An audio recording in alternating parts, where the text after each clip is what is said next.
Alright, welcome back to JTF Show Podcast. I'm your host, Jason Selton, and today, hopefully, we'll be able to finish the first half of the Biden voter versus Trump voter debate from Jubilee Middle Ground election 2020. If you need more context, please look the previous recording slash episode in a sensible way of this podcast before listening to this one. And just remind you guys, BSC means before storming the Capitol opinion, and ASC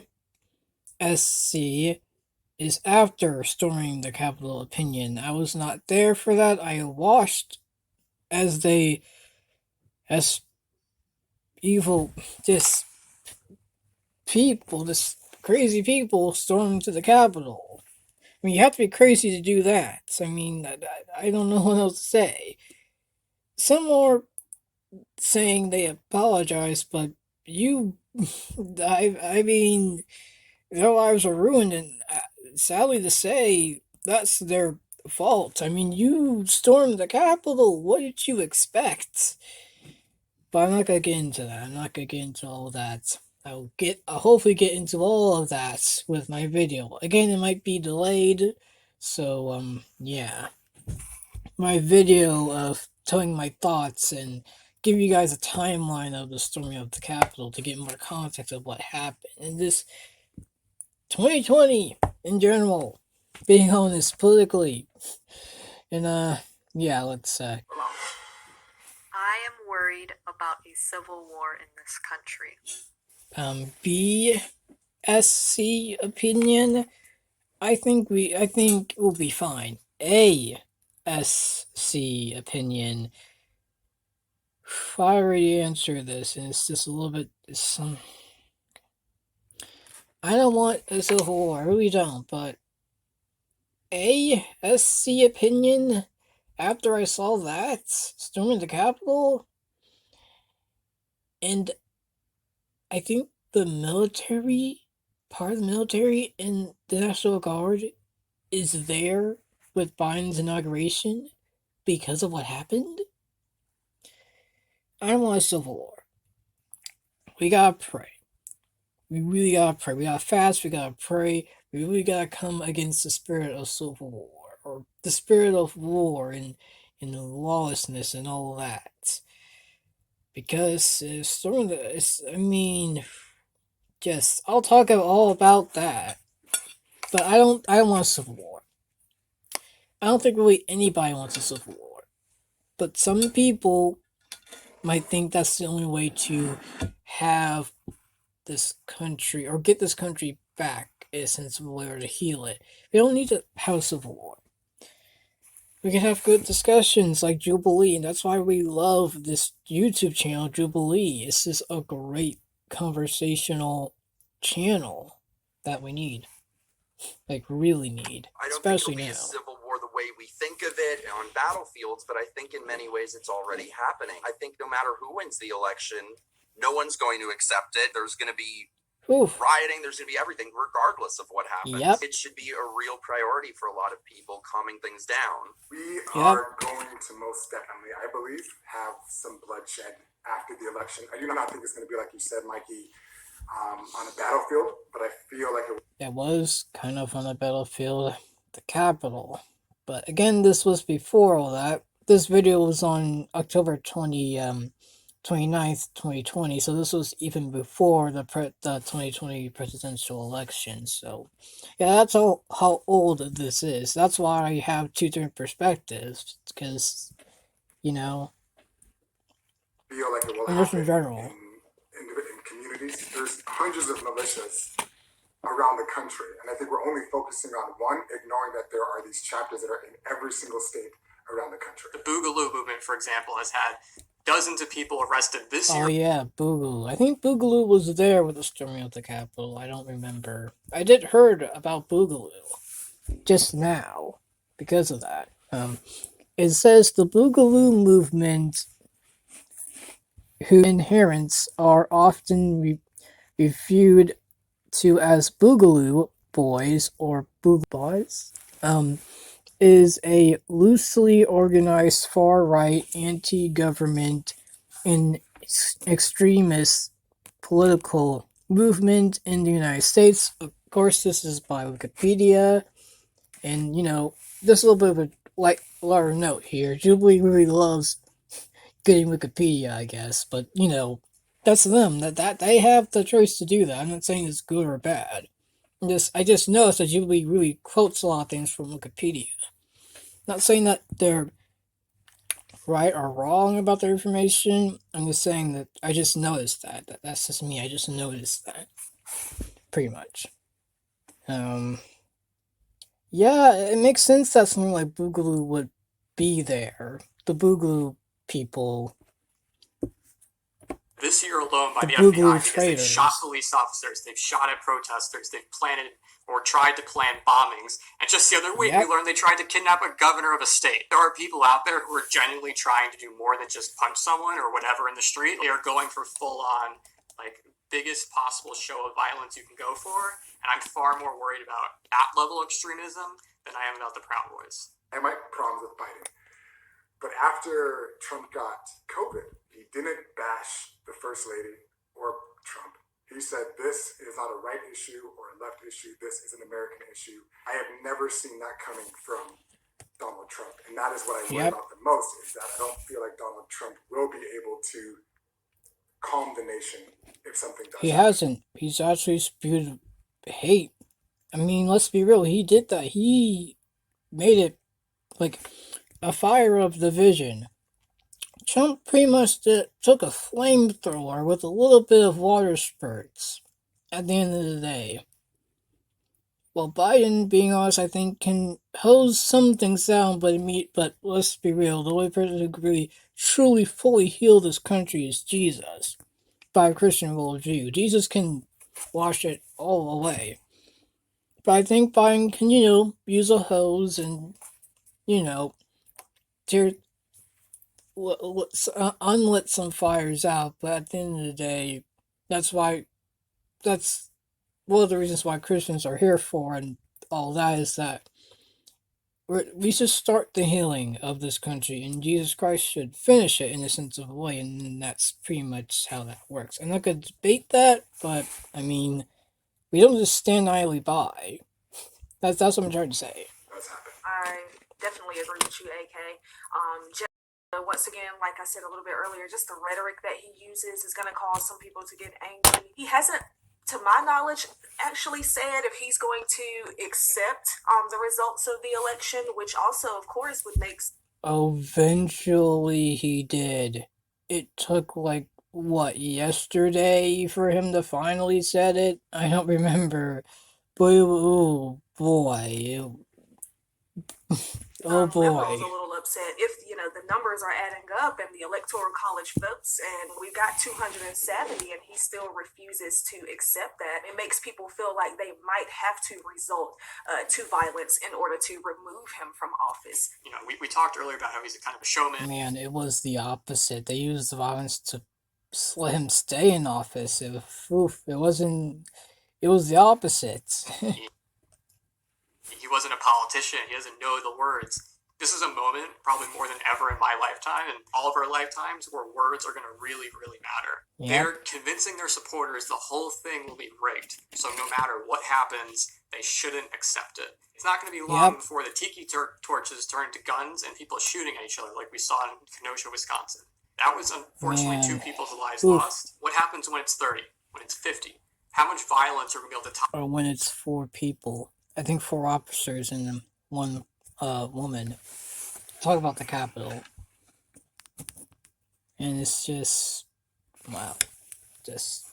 You don't imagine something like that happening. You might say, you never know, they can do this, and something similar actually happened, and it's just, wow. I'm not saying that there were prophets, but man, were they projecting? They weren't even projecting. They were just saying there might be. And sadly there was. I don't know if Jubilee's done a storm the Capitol debate thing. I don't know. I don't know if they'll even do that. I don't know. I'll check after this. But, violence are we going to be able to tolerate in this country. Some people say what Rittenhouse did was murder. The other side is looking at him as... Rittenhouse is complicated. I don't think I'll ever get into Rittenhouse, being honest. But it says here, on August 25th, 2 protesters were fatally shot, and a third was injured by the person. I mean, I know his name's out there, but still. As a hero. And that is what the scary part to me is. I'm not saying he's a hero, but what are you supposed to do when you have people attacking you, charging you with guns, and are about to shoot? True. Alright.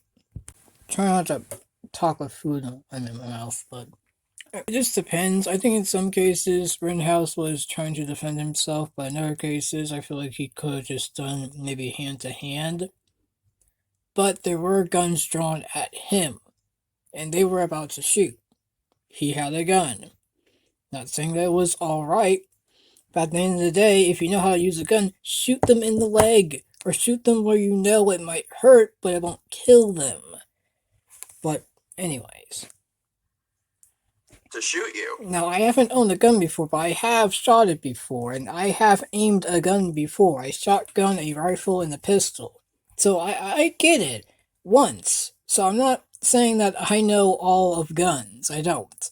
But I'm just saying I have handled firearms before. Safely. It was safely. I don't think he should have been there. He came across state lines with an AR-15 to a protest. Like, I mean, come on. You asked for problems just being there. You shouldn't have been there. I gotta be honest. I mean, he did say if handcuffs he was out there to protect, but you can't. I feel like Rittenhouse should not be a vigilante. Call the police, and if you can, maybe de-escalate until then. But don't bring a gun to a protest that you know that can get violent. I mean, it doesn't make sense. Like, come on, don't be a vigilante. Just call the police if you can. I go very back and forth on how I feel about this with Trump, because I certainly wish he would be more unifying, and I don't love everything he has to say. But on the other side, right now, every institution in this country is on the side of Democrats and on the side of the left, and he's pushing back against that. And without that, I don't... Well, I mean, can you blame them? I mean, I'm being honest. I'm not saying it's right, but can you blame them? Think that anyone else would. I wish that he would be clearer about the results of the election, but I do think mail-in ballots are the most susceptible to fraud. We should just keep things how they've been. Colorado has been a state that's voted almost entirely by mail now for years. They have no fraud, right? Like, doing vote by mail fraud is extremely hard because those ballots are unique. And if there's any allegations of fraud, they still compare signatures just like you would with in-person ballots. Democrats, I believe, is in California. Yeah, let's be real.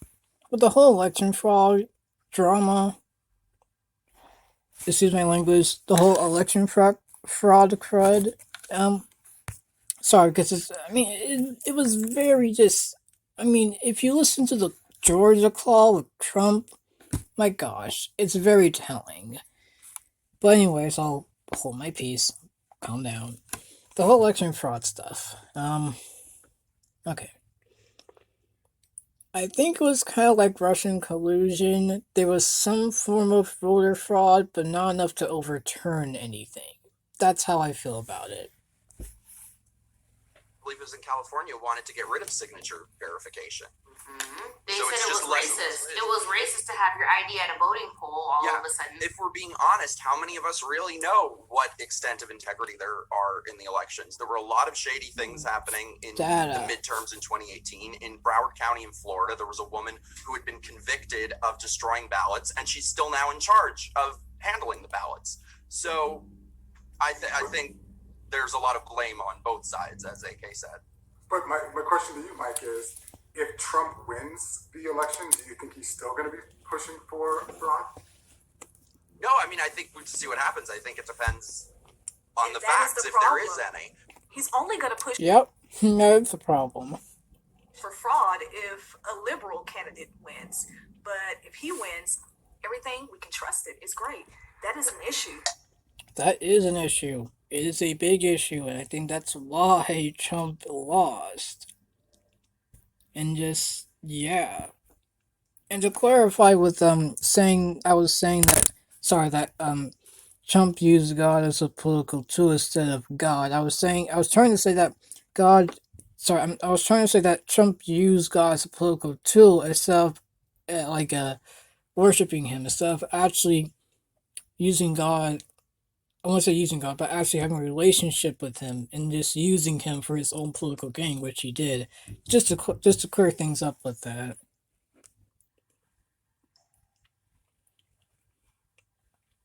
I was thinking civil war in the traditional sense, and so for me it's very hard to imagine people physically getting organized and battling over the territory. They weren't battling, they were storming, and it was a capital, but I'm sorry, it's like, nobody could have known that would happen. This was only talk, guys, this was only talk.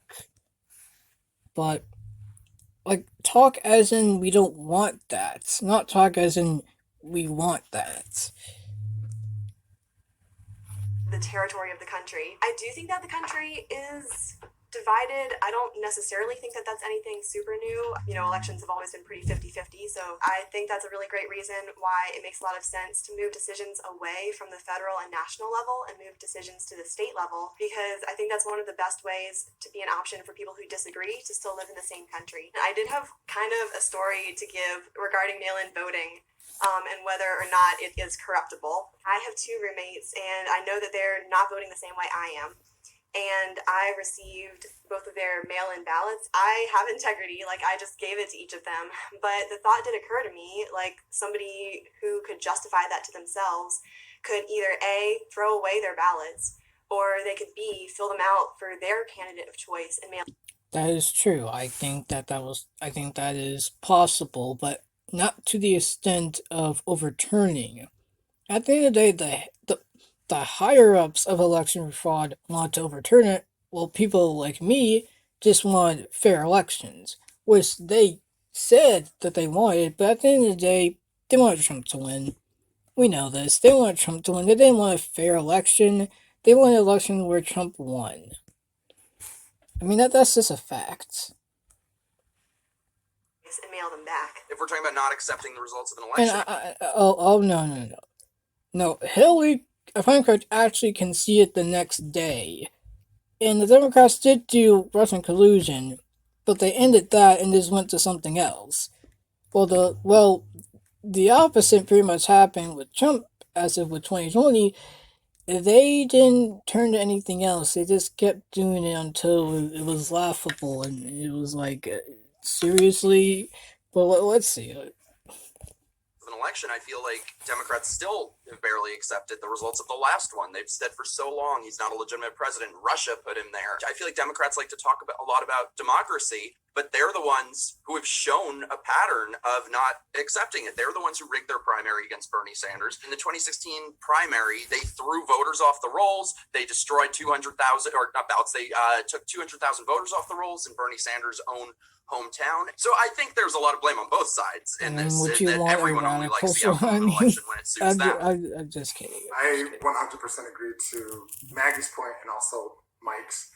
I actually do feel the mail-in voting is actually hurting more liberals and Democrats, because if everybody were just to go to the polls, then there won't be this hard transition of transfer of power. In addition, we are very divided. And this didn't just come in this particular not accepting the president. I think it was in 2010 where Mitch McConnell went on the floor and said, I'm going to make sure that Obama is a one-term president. At that moment, when he stood there and said, I'm not going to make him the one-term president, it no longer was for the good of the country. It then became the good of the party. I totally agree with you. I think Republicans were disgusting under Obama, and I feel the same way about Democrats now. I can understand why someone would vote for the other candidate. Now, BSC? Yeah. ASC? No. Not even close. And, let's see, that's kind of half, a little bit over half, but, yeah, I'm gonna stop here with my podcast recordings of this video, and I'll do the other half of this video from Jubilee with my show, aka my videos. So yeah, that concludes this half of the Trump voters versus Biden voters, and yeah, God bless, have a great day.